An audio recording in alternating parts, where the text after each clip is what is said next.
First this morning, control of Congress still undecided and Georgia Senate race too close to call. See where the votes stand as the candidates get ready for a runoff. Plus, Governor Brian Kemp slides to victory in his rematch over Stacey Abrams. We're looking at what was different this time around. You're watching 11 Alive Morning News. 11 minutes of nonstop news starts now.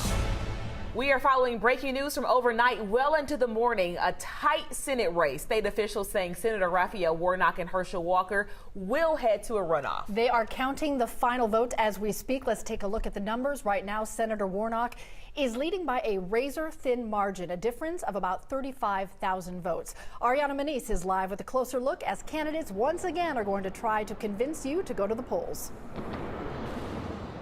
Although this race is too close to be called, Georgia election officials are predicting the contest between incumbent Senator Raphael Warnock and Republican Herschel Walker will be determined in a runoff election. As you mentioned, Warnock, he is leading the race with 30,000 votes, but still not that 50% threshold, plus one vote needed to outright win this race. After nearly counting all the votes, Secretary of State Chief Operating Officer Gabe Sterling, he did signal on Twitter that the winner will be determined in a runoff election.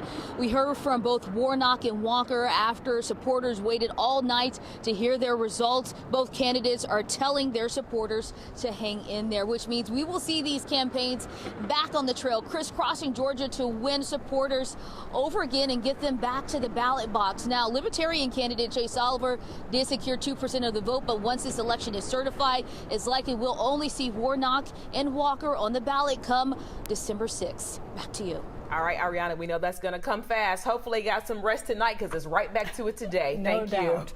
Let's send it over to Savannah Levins now with a closer look at the numbers. Good morning, Savannah. Good morning. Yes, indeed. Still too close to call, and we still are counting a couple thousand votes in about 5 counties, particularly in red-leaning Paulding County and Fayette County. But to be honest, not really enough votes to really sway this election either way, so it does seem like we're going to be going to a runoff. If we turn this map into this mode here, you can see kind of how the counties leaned. The darker the color, the more people voted for their party. In DeKalb County, for example, we're not getting 84% of the vote. When we compare to the 2020 presidential election, Warnock and Biden pretty on par as far as the votes, and Walker trailing a bit behind Trump, which was to be expected, but certainly Walker did get enough votes in the state to looks like go to a runoff, which, by the way, when we're looking at balance of power hanging in the balance, no pun intended, it looks like we're going to have a big turnout for that runoff. So we'll certainly keep you guys updated.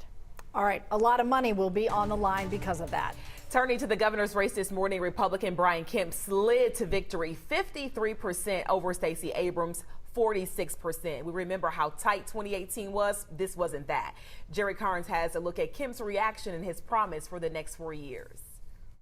During his fiery victory speech, re-elected Governor Brian Kemp said, quote, "We stopped Stacey, we saved Georgia." Kemp said that his opponent, Stacey Abrams, attacked him when there were tough decisions for him to make as governor, particularly during the height of the pandemic. He said reopening Georgia schools and businesses was the right thing to do. Kemp said now it's time to move Georgia forward, something he has promised to do during his next 4 years as governor. Abrams also spoke of the future, saying she may not have crossed the finish line first this time, but she says she will never stop running for a better Georgia.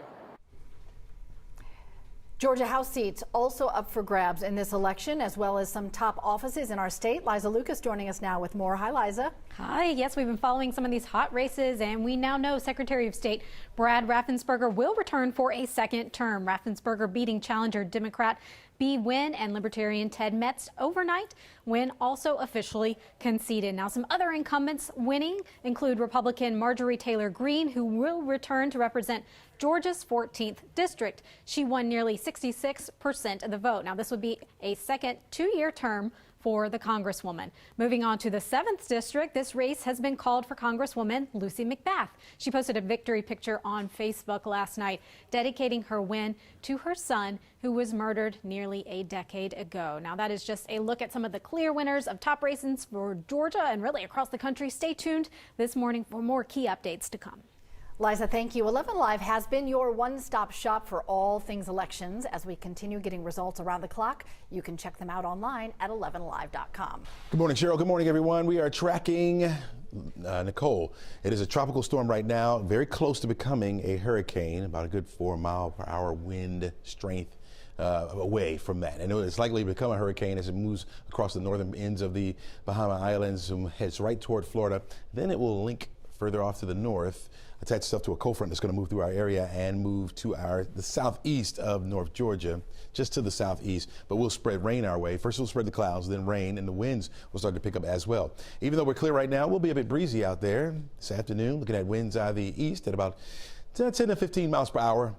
Gusts will be a little bit higher than that at times. Notice the forecast shows temperature is only around 65 degrees for the afternoon high. Maybe you recall yesterday we hit 80 for the high.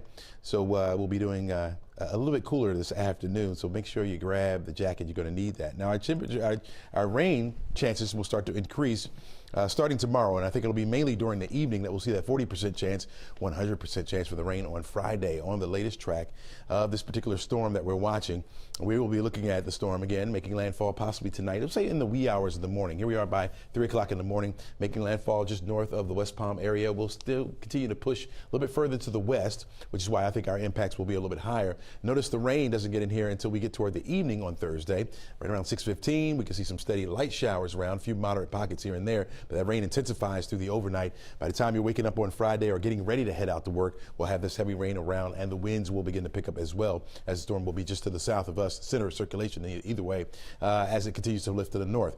We're not looking for that rain to end until about 2 or 3 o'clock in the afternoon. We'll be left with the clouds, but those clouds will continue to break down, and behind that front, some colder air will begin to work in. Now, as far as the impacts here, you're looking at anywhere between 1 to 3 inches of rainfall. The wind gusts could be up to about 40 miles per hour at times, especially on Friday morning, and we'll be looking at any severe weather. It should be down to the south and east of us, as the storm will be down to the south and east. The center of circulation should pass to our south and east as well. Continuing your 11 minutes of nonstop news with a look at election results around the country. Control of the House and Senate remains up in the air this morning. In Pennsylvania, a win for Democrats as John Fetterman is elected to fill the seat of a retiring Republican. In Ohio, Trump-backed Republican J.D. Vance won a highly competitive race, although this midterm did not bring the red wave that many predicted. Also in the House, Virginia's Abigail Spanberger, a Democrat, held on to her seat in a swing district, but with votes left to count, Republicans say they still have a chance to flip Congress. We're following other big election headlines from across the country. In Maryland, voters electing Wes Moore as the state's first black governor. Kathy Hochul is the first woman elected as governor of New York. Another first happening in Arkansas. That's Sarah Huckabee Sanders, the first woman elected governor. I want you to know I'll be a governor for everyone. Maura Healey is the first openly lesbian governor elected in the U.S. She's from Massachusetts. Down in Florida, it's Maxwell Frost. He is going to be the first member of Gen Z elected to Congress. Well, we're looking at temperatures by noon in the 60s, right around 61 degrees, and that's all we'll get up to today. It'll stay in the 60s. Yesterday we hit the 80s. Not going to be the case today. Despite the fact that we'll have mostly sunny skies out there, we'll be cooler. 65 degrees will be the high. Look for it to be a bit breezy as well. Those east winds anywhere between 10 and 15 miles per hour. Gusts will be a little bit higher than that. By 6 o'clock, of course, it'll be dark by then, which is the few clouds moving into our forecast area. We're going to leave you now with a live look at the U.S. Capitol as we send it over to the Today Show. More live coverage of the midterms straight ahead.